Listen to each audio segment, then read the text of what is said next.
I want to add my tip. Yeah, go ahead. Don't think that if you truly want to win an unrated, maybe even a B, I don't think you should jump. Whoa. Jump like at all, like even when you're attacking. Putting it out there. I don't think I know where you're going. I know where you're going with this, and I love it.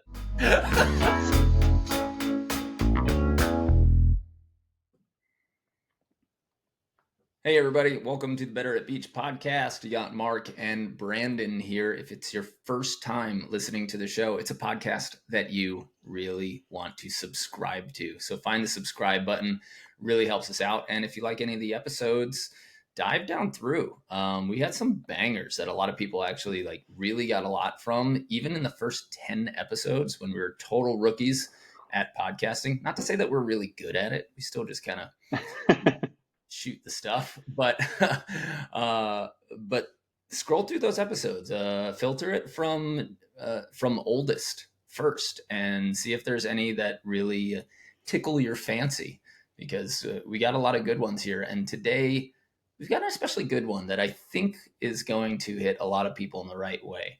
So of course, the title is podcast. If you clicked on it, it's tournaments, the easiest way to win B's and A's. So if you're listening, if you're in California and you know what get your rating means, we're going to really talk about that. And if you're outside of California and you're wondering what the heck that means, we're going to tell you what the California beach volleyball scene is all about. And then if you're playing in intermediate tournaments, B and A level tournaments, we're going to discuss some of the easiest ways that we know and that we recognize you can really win matches and control matches and things that you should focus on. Because I just went in with one of my one-on-one guys. I just ran a practice this morning with Donnie and his new partner Chris. They're playing a few tournaments together, and we went back to the basics. And then I gave them 3 super important reminders that were, again, big light bulb moments for them. So we're going to talk about all that. But we got a few announcements for camps that we are popping up. So Austin, Texas, we are coming to you May 2nd and 3rd. Santa Monica, we just opened this one up quick. Remember, we can only open them up 4 weeks in advance. So you want to keep betteratbeach.com/camps as like maybe a tab on your browser that you can check in with regularly, just so that you could stay updated. And that is May 16th in Santa Monica for all intermediate players. May 23rd, we've got a men's intermediate, so B and A, or intermediate if that suits your fancy a little bit better. But that's May 23rd. We're going to be at my Airbnb, private 1 court. There's only 10 spots, and I know we've already sold 5 of them. San Diego, May 30th is sold out, but if you want to come to Long Beach, New York in Long Island, that's also May 30th. June 6th in Tacoma is sold out, but you can wait a couple more weeks and go June 20th to Virginia Beach. Then we'll be in Milwaukee, June 27th, Des Moines, Iowa, July 18th, Bend, Oregon, July 25th. And on August 1st, we're going to Santa Rosa, California. And finally, our 7-day all-inclusive event in Punta Cana, Dominican Republic. That is the week that follows Thanksgiving, so November 29th to December 5th. We only have 32 spots for men and 32 spots for women, so get on that and sign up. And I'm going to let Brandon take the mic for a little bit for our California locals, so that you can share some of the new projects we got going on and new opportunities in the South Bay. Yeah, so we have finally established a really good relationship with the city of Hermosa Beach. With Hermosa Beach, we still have our small group training. That's kind of what we've been known for the last decade, where those are now being held at the pier. If you download the app BAB, Better at Beach, Hermosa, there's 2 apps. Our Better at Beach app is for all of our online stuff, our online coaching, everything like that. BAB Hermosa is specifically for those classes. Along with that, we have 2 city programs. One of them is a King and Queens League. That happens Monday nights, 5:30 to 7. It is fantastic. It is super fun, super friendly. Um, we get out there, play king and queens for an hour and a half, meet a bunch of really cool people. We go out to Tower 12 afterwards, have a couple drinks, socialize. Right now we're watching some basketball, so really fun night last night. And then Tuesday, Thursday mornings, we have a 6 week training block. Those are kind of geared towards intermediate level players right now. We're kind of in the midst of establishing like a silver group and a gold group. Right now, we really have a good silver group, and we're starting to build out that gold group so that we have like a little bit of a graduation phase where, as you take part in that, you can kind of level up. The next session for our 6 week training block uh, starts next Tuesday, April 29th.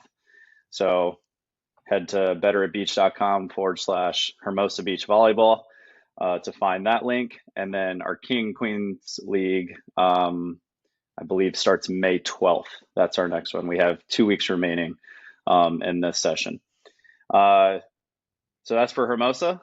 We also are really excited about that. We're bringing some stuff up to Santa Monica. We will be running events there on Sundays. And I think our first two events are leading up to that 3-day camp that Mark mentioned before, where we have a passing and setting mini 3-hour clinic. I love that our mini clinics are everybody else's full clinics. We're like, Right. only 3 hours. Only 3 hours to really dial in your passing and setting. Have a lot of gameplay as well, but really focusing on the passing and setting that session. May 12th, the following weekend, we're doing kind of attacking, just a lot of attacking. My goal is for Santa Monica specifically is we're going to host four weekend trainings per month. 2 of them will be skill specific. So like this month, we're doing passing, setting, and attacking. And then we'll have a 3-day camp one of those weekends. And then the goal is to eventually start a little, some form of tournament, whether it's kings and queens, grab bag tournament, little swingers tournament where you play with different partners. So we're just trying to, we're growing in the LA County. And then we're also going to be starting some stuff in Redondo Beach. We're going to start off there with some kids programs. I'm trying to get it built out so that our first kids program will be 5-week session for the month of May. And then, we're just going to kind of keep kicking butt in LA County and offering as many opportunities as we can for as wide of a range. So yeah, it's exciting news. If you're interested in any of those, email us, support@betteratbeach.com. We'll point you in the right direction. If you're in California, I promise we've got something that suits you, whether you're a kid, adult, looking for just opportunities to play, opportunities to learn, opportunities to find a group. We got you. Yeah. Nice. Lots of irons in the fire, as usual. Yeah. Okay.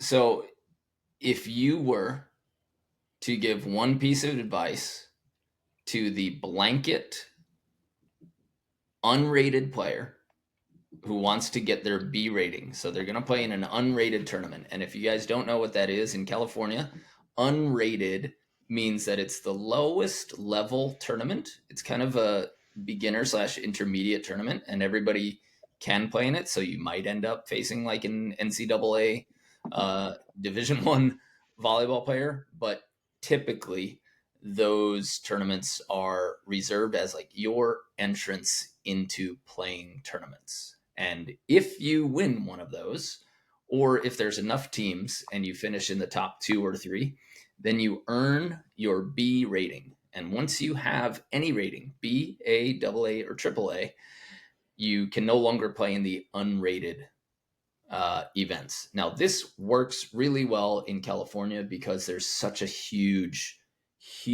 audience of people who will play tournaments, and it's a really good way to segregate the levels. Like, I don't believe that you should be able in any neighborhood. I don't think you should be able to win two, three, four tournaments in a row at the B level and not be forced to upgrade to playing A. Or same thing, if you're playing double A and you just kick butt every weekend, like, you should have to upgrade. If it's an open level, so there are open levels. That's where, if in California, we call it a triple A, and that is an utter source of pride for Hmm. people. If you get, listen, if you get any rating, like, you should be proud. It means that you've put in some hours. It means that you've got some athletic ability, and you know what to do on the court. But there are people who are still talking about when they had their AAA back in the 90s, and that's like, I hate Right. it for our fans, but that's like It's a your rite of passage. high school championship. But it also represents like a pinnacle of your athletic career. So your highest finishes are your highest finishes, and you should be proud of that. But that's what an unrated tournament is. It's before you get a rating, and you're playing against people who are signing up maybe for their first tournament, or are still just trying to get to that level of control and play. Hmm. So, Brandon, if you were to give one piece of advice of what they should and shouldn't do for an unrated player playing their first ever tournament against players at their level, unrated, so beginner slash intermediate level, what would you go for? Whew. I got a couple, but I'll start at the beginning of the play. So I think establishing a good serve and a serving strategy. Those are very, very different things. I think a lot of people, especially if you're playing in an unrated tournament, a lot of us see the other side of the court, like that big box, as, oh, my goal is to get the ball from the end of the service line into that big box. And there's no other thought after that. Mhm. But yeah, I would say my first thing is establish a routine, like develop a really good serve and play around with a couple of serves that you do at your practices or your trainings with your friends that and keep tally of like, oh, when I serve this ball, I tend to win more points. I would say for this level, something to play around with is really focusing on the short deep. Like, be able to hit a ball that lands on the back line, be able to hit a ball that lands within 10 feet of the net. Um, and then as you start to gain control, then you can start working on sidelines, you can start working on velocity and like trying to hit a little bit harder. But being able to aim your serve, this is kind of bleeding into my next one, without making unnecessary errors. That's something I'm sure we'll talk about at some point. But yeah, establish a good serve, something that you can rely on, and something that we have a video that came out last week when we were going through all of our serving. One of the reels is like, be okay going out there and serving a whole game of trying to get the ball to land in the back 3 feet of the court. Mm. See what happens. I guarantee you're going to put that passer in a lot of pressure, and that alone can win you a lot of points in a lot of games. Yeah, I That'd be agree. mine. Yeah, Yeah. I like it, and that was one of the first three tips that I gave to Donnie and Chris this morning at our lesson. I said, because we played a 1-on-2 coach versus two, where I have the whole court. All they have to do is beat me, but I'm serving full time, and I had one touch. So I serve every ball, and the balls that I served, even fast, that crossed their chest, they got a reasonably good pass on them. Hmm. Every ball that I served short, they were scrambling. I got two or three overpasses, or the setter was like too tight to make any sort of decent thing happen. So the short serve is devastating. Stand there. If you can get the serve into the court 8, 9 out of 10 times, then it is time to start practicing putting it into the front 10 feet of the court 8 or 9 out of 10 times. Right. And forcing somebody to move and then have to add their own velocity to the pass, where like you have to power it up enough. First of all, the moving is hard. Then they have to get back to their approach position, which, if it's an unrated tournament, nobody is passing a short ball, getting to half court like they should, and getting a full approach out of this. Like, Hmm. it's just not happening. It was a reminder during this practice that I constantly had to give them. Like, hey, you just passed the ball. You got to move without the ball now. You got to set yourself up for a position. And then the deep serve, I'll just add like a little wrinkle, is just because it lands deep doesn't necessarily mean it's a deep serve. So a lot of people are afraid of this rainbow style serve to get Right. the ball to the back half of the court. But if it crosses their chest, so let's say it's going to land in the back 3 feet of the court, but it still crosses their chest right where their platform is, right where they're passing, they don't have to actually move, you know, Hmm. just kind of like playing catch. You want to see if you can add the wrinkle of making them move backwards just to be able to touch the ball. And if you get them to tomahawk in serve receive, you won the serve receive battle. Now you can start playing defense. Yeah. If you see that they tomahawk anytime you serve high and deep, and that's why I say high and deep, not just deep. But if you get it to like, a good visual is if you've got a 6 foot fence that is 4 feet from the baseline, and you need to serve it over that fence and then land Mm. it in the court. That's a really good visual to have in your mind to have an effective deep serve. Um, Yeah. but those And those the higher that fence gets and you're still able to land it in there, the more difficult it is.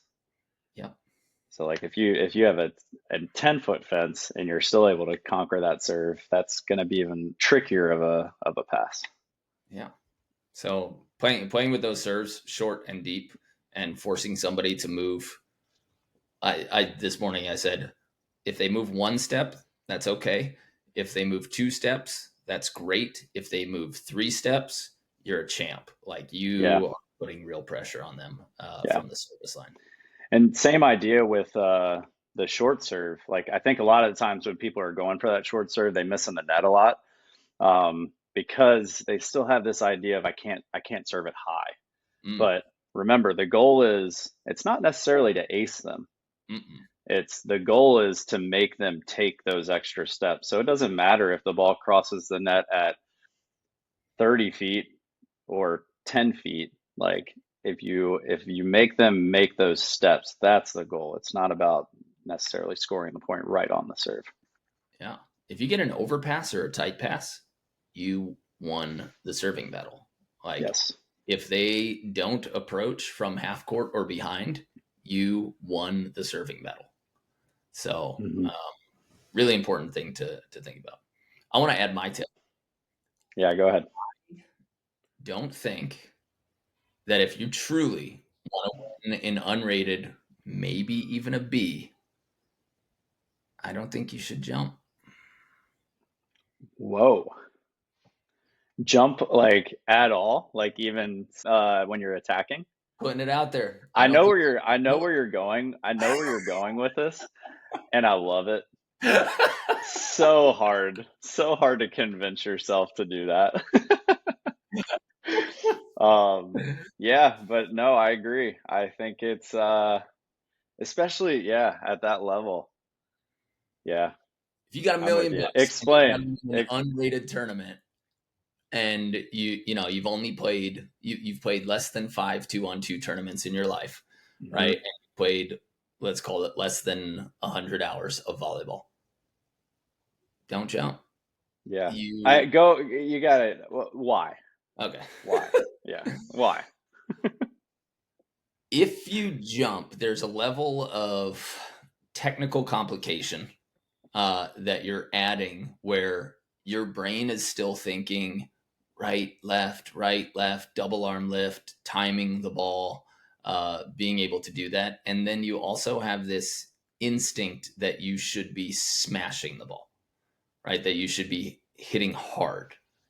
And in an unrated or a B tournament, it's at least 50% errors, right? So if you just keep the ball in, you've got a 50-50 chance that they are going to lose the point for you. Mhm. And then if you don't have the control, so if you're not super precise yet, this is won by ball control and limiting errors. That's what B tournaments and unrated tournaments are won by. So if you can control the ball on your side, be able to pass set, and then just stand, pretty much everybody has the ability to create a stiff hand and either push it right, push it left, push it deep, push it short. Right?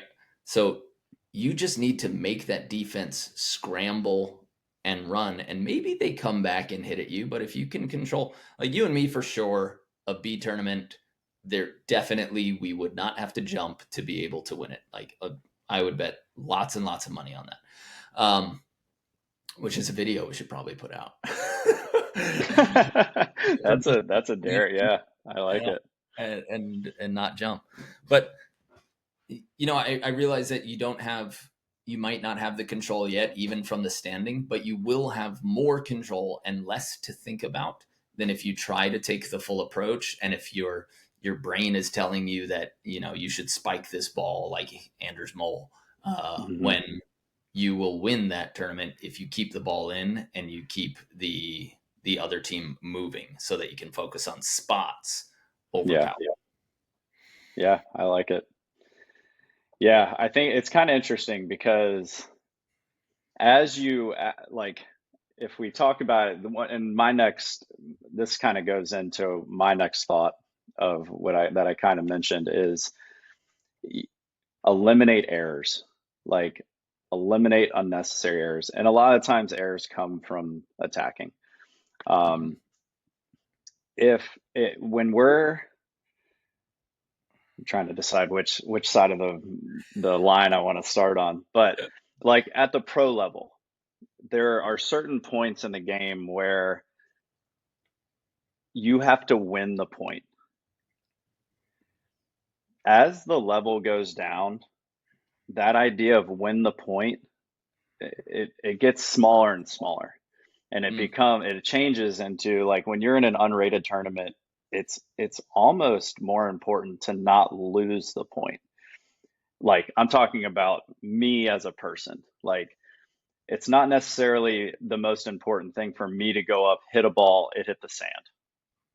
It's almost more important for me to, at the end of the game, be able to count on two or three fingers how many times I ended the point in a negative way. If I hit the ball in the net, if I hit the ball out of bounds, something like that, where you're losing the game because of your errors, Mhm. let the other team do that. You know, we actually had there one of the guys that comes to our Kings and Queens last night. His name's Matt Kent. Hopefully he enjoys me saying this because I he had a great night last night. He's a really athletic guy. He's got great ball control. Passing and setting is phenomenal, but he's one of those guys that goes in and really tries to like crush balls time after time after time. And he got brought down to the second court when I was playing on there. And the first couple points that he hit, like he hit one in the net really hard. It was everyone on our side was really scared, but it didn't matter because we didn't have to play anything because he hit it on his side. And then his next two hits, he taped and like went right to an older defender who like if he would have had to move anywhere, he's probably scoring that point. And then all of a sudden, like I think Matt got a little frustrated and he decided, okay, now I'm just going to go up and I'm just going to shoot for a little bit. I'm going to take like 30%, 40%, 50% power off my swing and I'm just going to put these balls in play. And he did that and he went on a run for like 14 points in a row. And then like in that style of a tournament, there's no catching you. And it's the same thing in the CBVAs or any other tournaments that are in California when you're trying to get your rating. Is there were during that time frame of the 14 points that he won, he didn't score on the first time. He scored on a lot of the first times, but even the rallies that he would hit and there would be a dig, a lot of times the errors came on the other side of the net because now they're in that same mindset of, but they haven't listened to this podcast where they get the dig and they go up and they're like, oh yeah, it's time for me to finish the point. And they do, just in the bad way, Mm. where now they've lost the point. But yeah, I love that. I think, yeah, not jumping eliminates a lot of those things. It's crazy at our camps. Like, I'm sure you see it too. That second day where it's all attacking, the first like hour, 2 hours is so full of errors. And then people get tired and they're like, I'm not jumping like I was. Like, I can't swing as hard as I was before. Then it's like, oh, wow, I'm starting to score on every single point. This is weird. And yeah, so it's kind of funny. Yeah. All right, I shared another one for me. So it's back to you. Um, I want to hear, do you have your third one? Um, yeah, I mean, if you do those things, if you Hmm. don't make errors, right? It's more what I wanted Which to which is an obvious statement, but how do we do if you think about how to not make the error, that's the important part. Yeah. So one of the analogies, like I'm been playing a lot of tennis lately. I'm getting back into it, and in tennis, it's so similar. So I'm making these direct translations of when is it time to continue the point, when is it time to put them in trouble, when is it time to go for a winner. So if you watch the game of tennis just as a fan, you go out there and you're like, they're trying to score points on every single swing. Like in tennis, if you're hitting your forehands and backhands from behind the back of the line, or you are forced to back up during a play, you're supposed to hit that ball deep middle, right? Hmm. You return another deep shot so that they can attack you from close. If you have the opportunity to be pretty balanced, then you do a setup shot where you try to peel them off of the court to make them just uncomfortable enough so that they return a ball that you can hit from like 3/4 court so that you can attack moving forward into the court. And that's your opportunity to go for the actual kill. And if we just translate that to beach, understanding when is the time to live back middle, when is the time for a setup shot that's going to get them in some kind of trouble, which is usually like our serve, right? And then being patient enough to say, this is a set, this is a pass and a set where I can confidently go for this swing because I'm balanced, I'm moving forward, and I'm in control. Right. But it takes so long, like me in tennis, and then definitely in my volleyball career, it takes so long to understand the patience where not every attack should be a kill. There are drills for Yeah. that, right? We definitely drill that. Let's expand your Hmm. range where there are more balls and more situations where you can go for kills, as well as like athleticism and being able to jump high and all that. That, of course, helps. But uh, knowing that, hmm, this set's on my left shoulder. I just have to keep it in. Oh, I'm leaning back. Okay, like I was too early or the set was off the net. This is time to keep it in.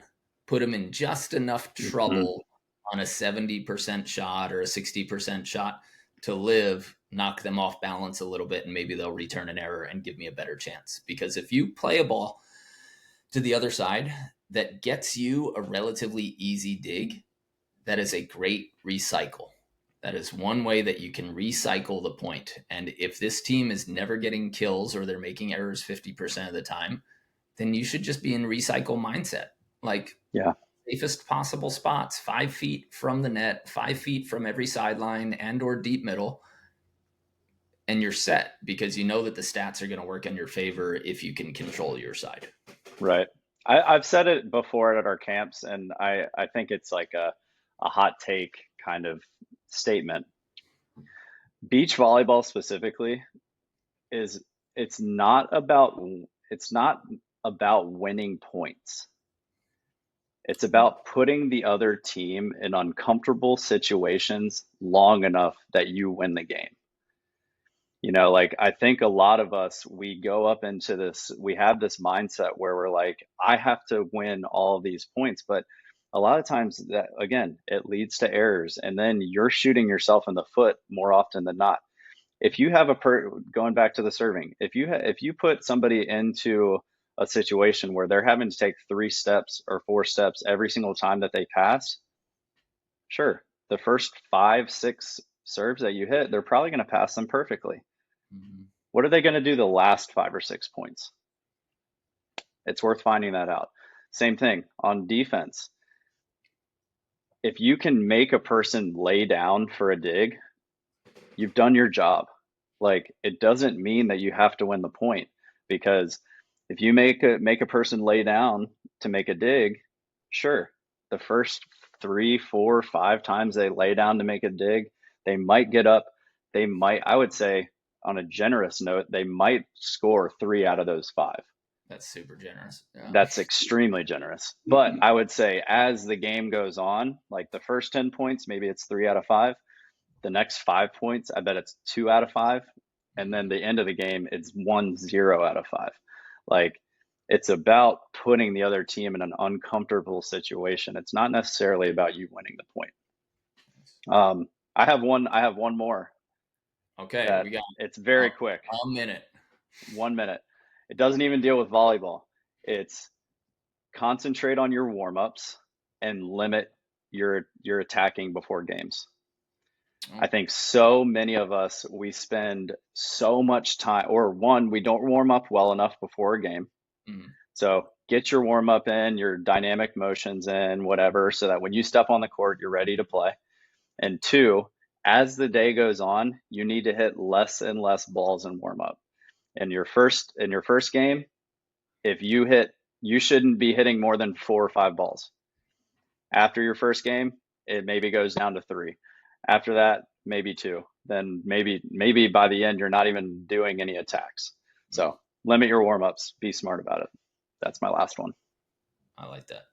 My last little 30-second one is unrated and B tournaments. Stop playing with a blocker. Leave a net protector there at the 10-foot line. And Mm-hmm. if they get 1 or 2 kills on an open net, right, it's probably because that other team set too tight, more tight than they're comfortable with, which means you'll get a bunch of oversets on your side if you're paying attention, if you're actually like playing a true net protector position instead of blocker and instead of double down. And then if you do, for whatever reason, decide to put a blocker up there, do not care as a defender that they see you in your spot.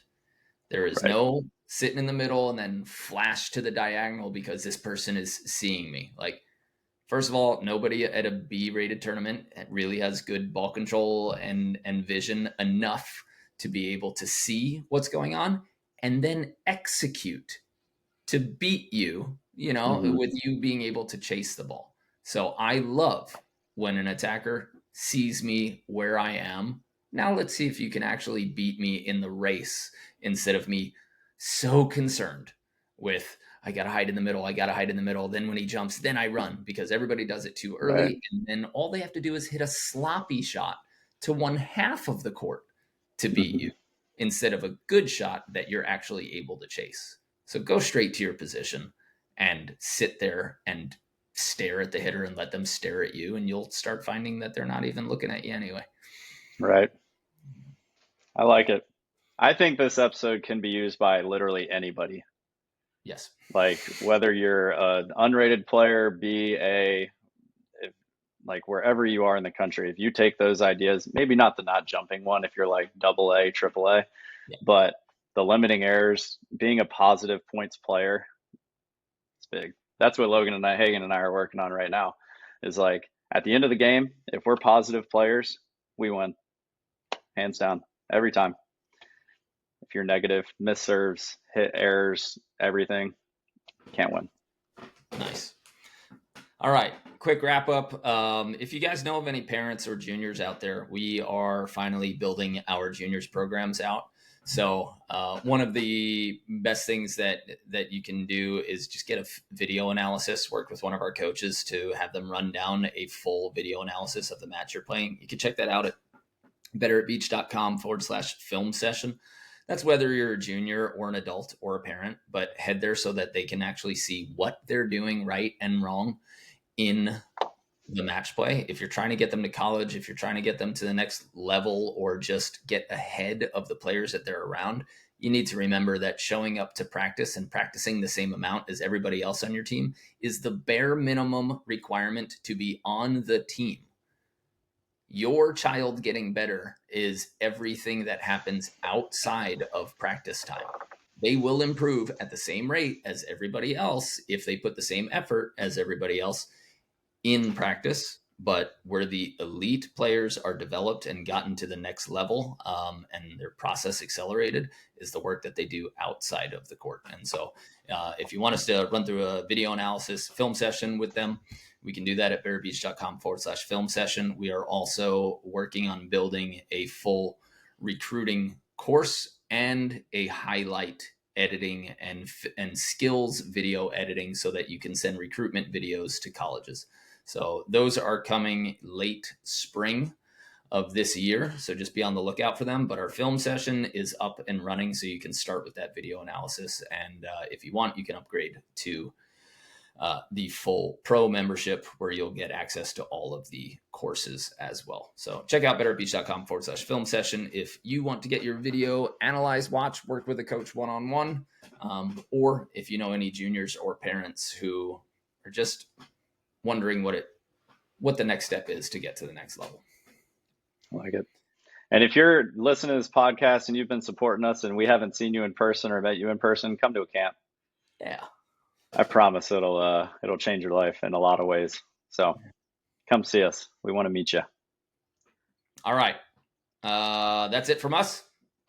Thank you, guys. Enjoy the beautiful weather that we have in California. Hope you guys are playing a tournament. And if this episode helped you win your tournament, or at least gave you a few extra points, shoot us a DM somewhere on Instagram. Yeah, we love celebrating. Yeah, we want to celebrate with you. Yeah. And the second league qualifier is this weekend in Huntington Beach. If you guys are around, I know it's one of the best tournaments that won't have stands. So show up, see everybody competing for a pretty high prize. Cool. All right. From me, from Brandon, everybody at Better Beach. We'll see you guys on the sand.